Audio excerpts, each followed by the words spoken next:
Hello and Happy New Year. It is January 2024 now.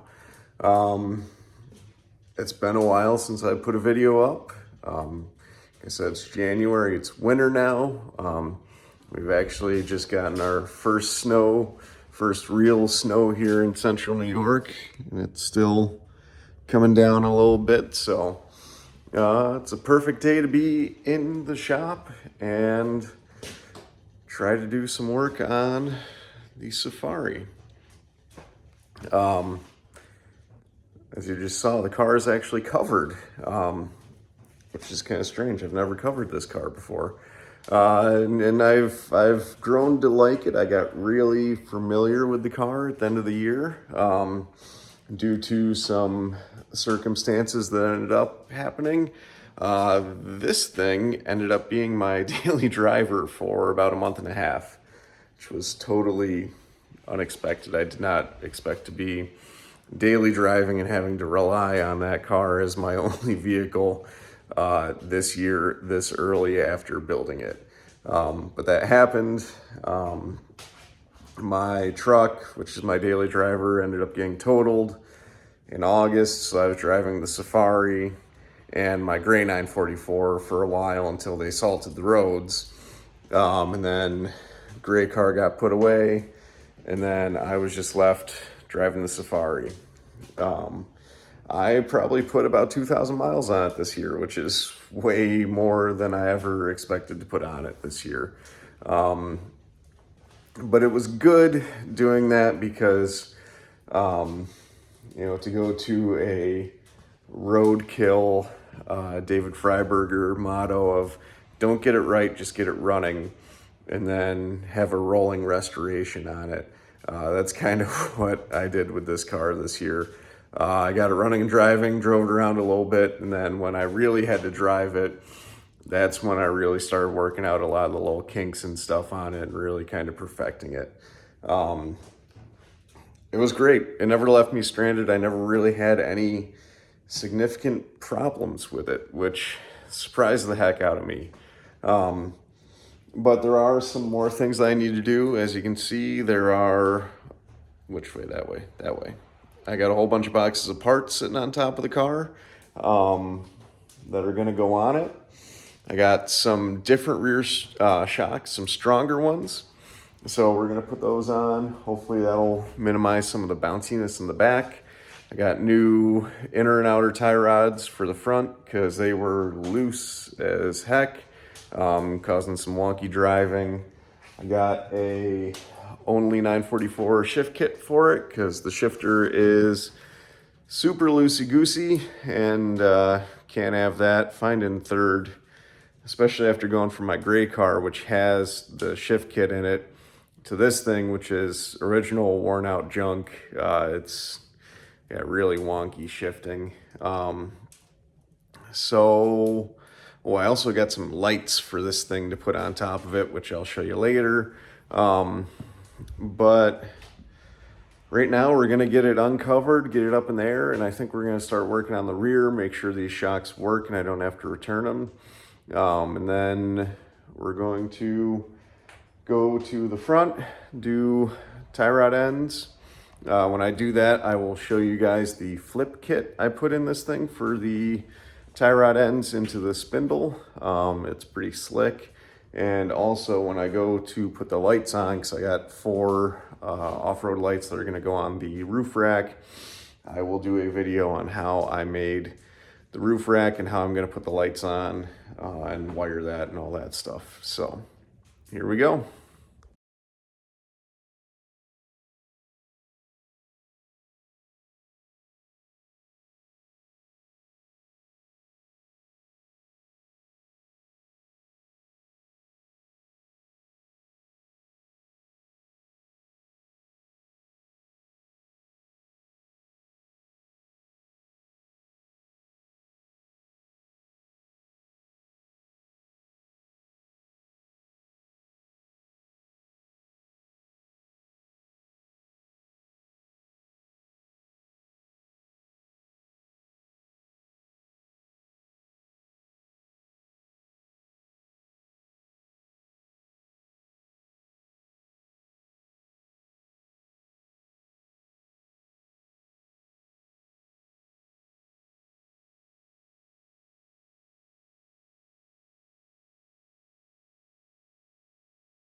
So what we're doing, the rear end on this Safari was really bouncy. The shocks I had in here were these KYB Excel G. The part number on these was 343385. I believe all I had to do to these is put 2 spacers at the bottom, and I had to trim the top, and that was about it. It bolted right in, right bolt size. The shocks I'm going to are these yellow ones. They're Monroe 34904. These ones are for I believe they're for a Jeep Wrangler or something like that, a Jeep something. These KYBs were originally for a PT Cruiser, so these ones are a little bit beefier. They do fit in the shock area just fine, which is great. They come with these little sleeves that you just have to slide in the bushing here, and they are the correct size for the 13 millimeter bolt that goes in there, which is awesome. All I had to do is space it a little bit on the bottom and on the top. I found if you have some of these thicker washers, if you put 2 on each side on the bottom, fits perfect, nice and tight. These are used elsewhere in the suspension. I don't remember exactly where, but I'll measure them and let you know the thickness. And then at the top, I used 2 of these slightly thinner washers that are also used in the suspension. So there's just a thickness comparison. And on the top, you use 1 on each side, and it fits pretty darn good. So let's get some measurements just so you can know, and they'll fit right in there. So these bottom thicker washers, they measure just about 205, 0.205 inch for the bottom one. So you're going to need 2 of those. The top ones, they are about 145, so 0.145 for the thickness on the top, and you're going to need 2 of those as well. So one thing I do want to point out with these shocks is, since they are a larger diameter than the original ones, I put all of the spacers on this side of the shock. So this is the outside wheel well side, because it is very close right there, the top of the shock body to the body of the car, and I wanted to get that away. So I put the 2 spacers on this side to bring it away. You don't have to, but it's good to do that and give you a little extra room. I just wanted to mention that. But they bolted up just fine, and we're good to go. So one other thing I started doing, or I did for this car, because I couldn't find anything like it out there on the internet. And I figured with this car being a Safari, it needed a Safari badge to show that it is a Safari, if you couldn't already tell.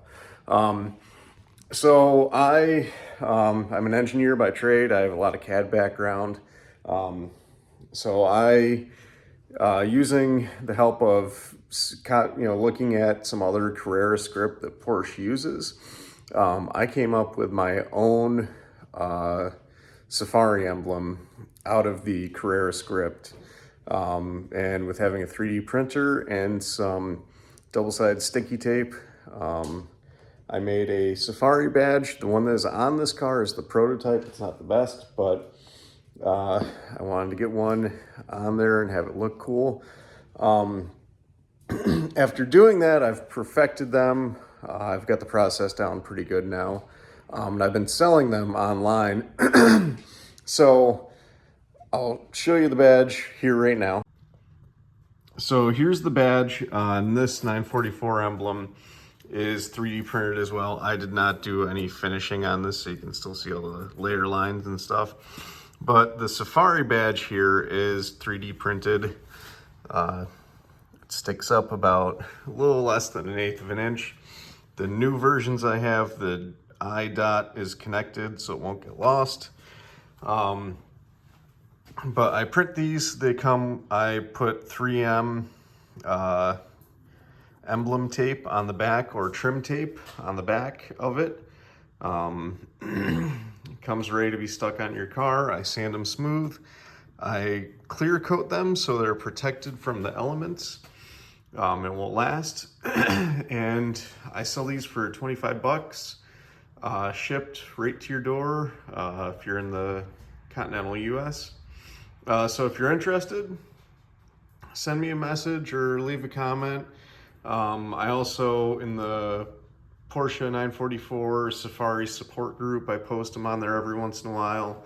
And same in the regular Porsche Safari group. So if you want one of these badges for your Safari as well, let me know. I'll hook you up, 25 bucks. I'm hoping some point in the future to offer metal ones and also stickers as well. I'm trying to find some people to work with for that. So yeah, just wanted to show you that. They're pretty cool. You know, just gives it a neat little look on there. I think it looks pretty sweet, but I'm kind of biased. I'm the designer. So what we're gonna do now, I'll pull this front wheel off and show you guys the tie rod flip kit that I put on this thing. And we will also replace the inner and outer tie rod. So here's a quick view of the tie rod end on the spindle. And you can see the way that these are originally, the tie rod end here usually is on the bottom. And when you lift the car, it will give that quite an angle pointing down. And what you want is you want the tie rod to be parallel to the ground so you don't get what's called bump steer. So the end of these tie rods are tapered where it goes into the spindle. So you can't just pop it out, flip it upside down, and stick it back in. I actually had to drill out the original hole, and the bushings that I got required a fairly large drill bit. So I was able to get one off of McMaster Car. For the bushings that I used, it required a 45/64 drill bit, which is fairly large. As you can see, it was a big guy. And that gave me a few thou press fit for the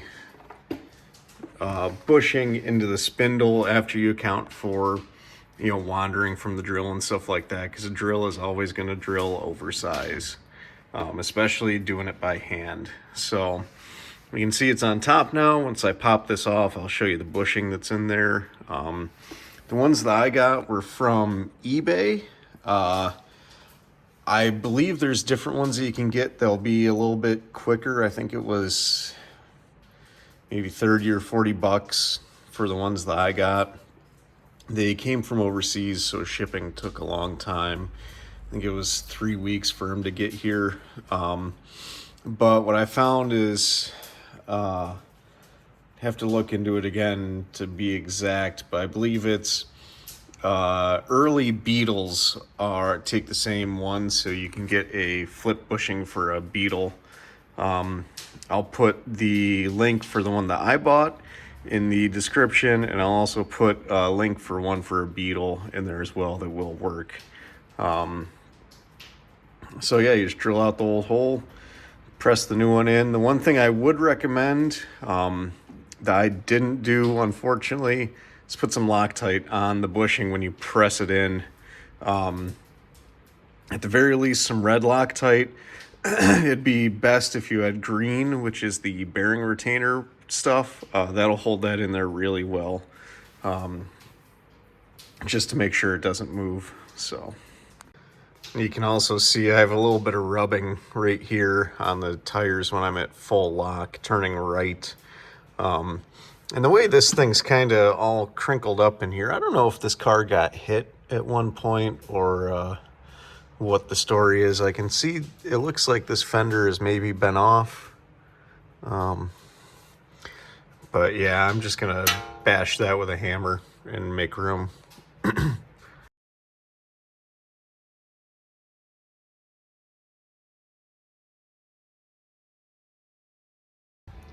So I had a little surprise when taking this tie rod end off. My flip bushing actually came out of the spindle with the tie rod end. So I can show you, this is what the flip bushing looks like. And I think I know the issue on why this came out with the tie rod end and what I'm gonna do to fix it. So this was very loose in there. I could just drop it right in. As you can still see, I can get it started and it just drops right in there. What I didn't realize when I put this together is the bottom of this bushing actually stuck out of the bottom of the spindle. So when the nut was tightening, it was just pinching this. It was not pinching this into the spindle. So in it moving around in there, it opened up the hole. So what I did to get it so this will be tight again, I cleaned it, but I dimpled the inside of this to make it smaller so I can press, well, it's not really press, I hit it back in with a hammer. And what I'm going to do this time is, this is the highest strength I have, so I'm just going to put some red thread locker on there, and that'll help hold it into place. And also with this being shorter and not sticking out the bottom, it'll actually be pinched into this knuckle as well, which will help hold it in. So let's get this thing popped back in here. So there's the bushing pressed back in there. I didn't use my big get in there hammer like I said I was going to. I actually used a C-clamp to press it in. That was a little bit more of a civilized way to get that in there. But so now what we're going to do is get back to the job at hand, which is changing these tie rods. So I'm doing inners and outers because this side isn't that bad, but the other side was wicked shot. So we'll peel the boot off, and then we'll zip this inner tie rod off and get the whole thing changed. So now that we have the tie rod off and our bushing is fixed, what we're going to want to do, because I'm replacing the inners as well, we're going to want to take the tie rod end off. So we just loosen up this lock nut, and then this will thread right off. And then there's a tool, which is this guy right here, which in this end, you have a variety of wrenches that you can pop in there, slide over the tie rod right into by the rack and break it free. Makes it a lot easier than trying to get in there with a wrench, because there's not a lot of room, a lot of stuff in the way. So I will show you that.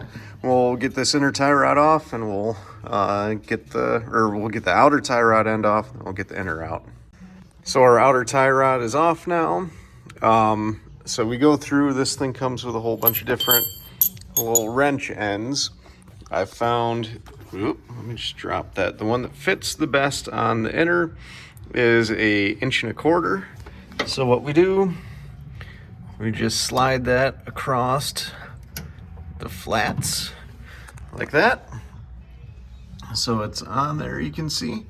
And then I'm gonna set up my tripod, and then what you do, actually maybe I can do it this way. You gotta get this thing set right. So it's got these slots on the end of the tool and a locking thing. So all we do is just slide this over the tie rod end, the tie rod itself, and then get it lined up on the tabs. Sorry, this video is probably horribly done. So you get it on the tabs. On the tabs, and then what I'm going to do is I'll slide that collar to lock the wrench into this end, and then all you do is you put a 1/2 inch ratchet in there and spin it right off.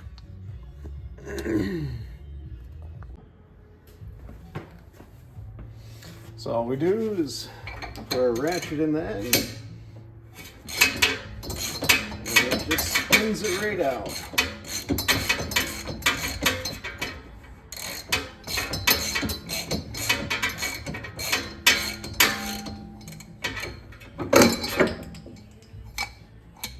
There we go.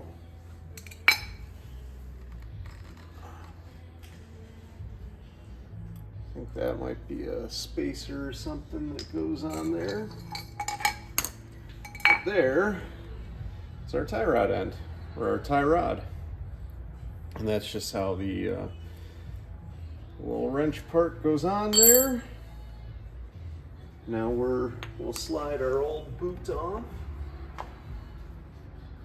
Oh, there was a lock washer on there. All right, so we'll put our new boot on. And we'll get this threaded back in. So here's with the new inner tie rod end and the tie rod on.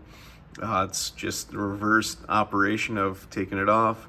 It turned out the boot that I have for this side was wrong, so I'm gonna have to get a different boot for it before I can put this side back together. But I got the other side already done and back together. I'll just have to set it on the ground and kind of rough align it, and then we'll be good to go.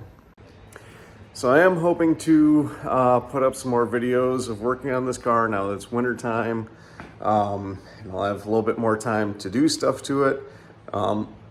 Once we get the front end done, probably going to jump onto the shift linkage for the transmission, get that put in, the short shift kit, and new shift lever inside the car, get those replaced. And then after that, I'm hoping to put the lights on the roof rack. It's gonna take a little bit of thinking on how I'm gonna run the wires down through the roof and all that, but I will show you the process, and I will show you how I did the roof rack on this car at that point. It's pretty basic, but I'll go over it and give you all the tour. So hope you enjoyed, and look out for more videos coming up. Thanks.